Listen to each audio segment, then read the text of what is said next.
It's a little windy out, so hopefully this video will be okay. Welcome back, friends. I am doing a little bit of thinning today. I thought I'd bring you along so you can see exactly how it's done. So today I'm going to be thinning these radish seedlings. They are looking pretty good.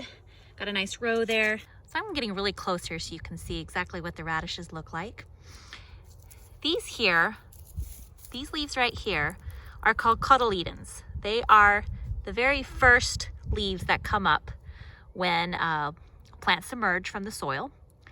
And those provide nutrients for the young seedling as it begins to grow. But they are not the true leaves. This is not what the leaves of the radish is going to look like when it's full grown.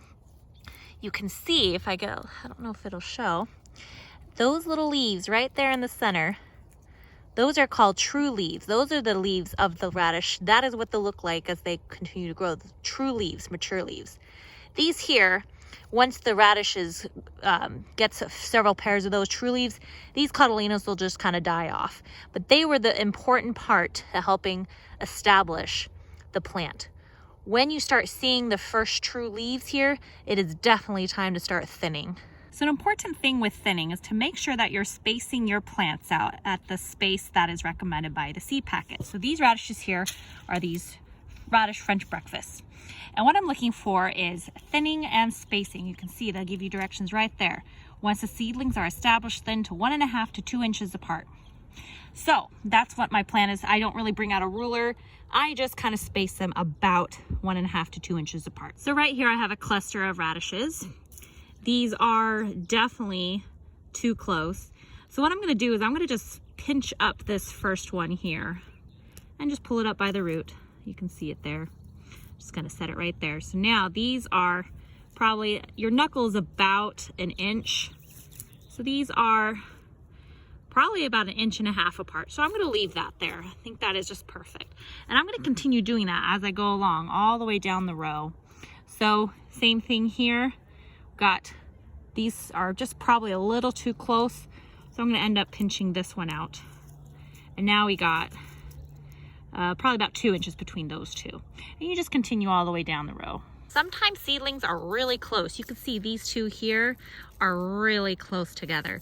So you just have to be really cautious when you're thinning these to just make sure that when you're grabbing it, you are only grabbing one. There we go. Perfect. So another thing to keep in mind when you're thinning is definitely make sure that when you're thinning, you pull the ones out that maybe look a little more sickly than other ones. This one here looks like maybe got a little bit of sunburn. It's just not looking as healthy as the other ones. So I'm going to be sure to pull that one up and leave some of the more healthy ones in its place. And there we go. We got all those radishes nicely thinned out. You can actually eat radish leaves. These are microgreens. They're extremely nutritious. All of the energy and the nutrients that that plant needs to get started is in these beautiful leaves right here. And so when you eat that, you get just a really good boost of nutrition. So I'm just going to pinch off the roots and I'm going to stick these in my salad, or you could just eat them as you go along. Not all seedlings that you thin are going to be edible, but I would say the majority, like all of your leafy greens, all your root vegetables, those greens are edible. So just definitely plan to eat those if you can.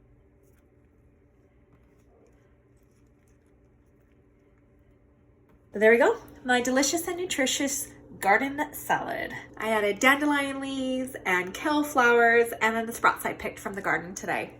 Pretty good, right? All from my backyard. So I hope this was helpful. Go and grow something. God bless.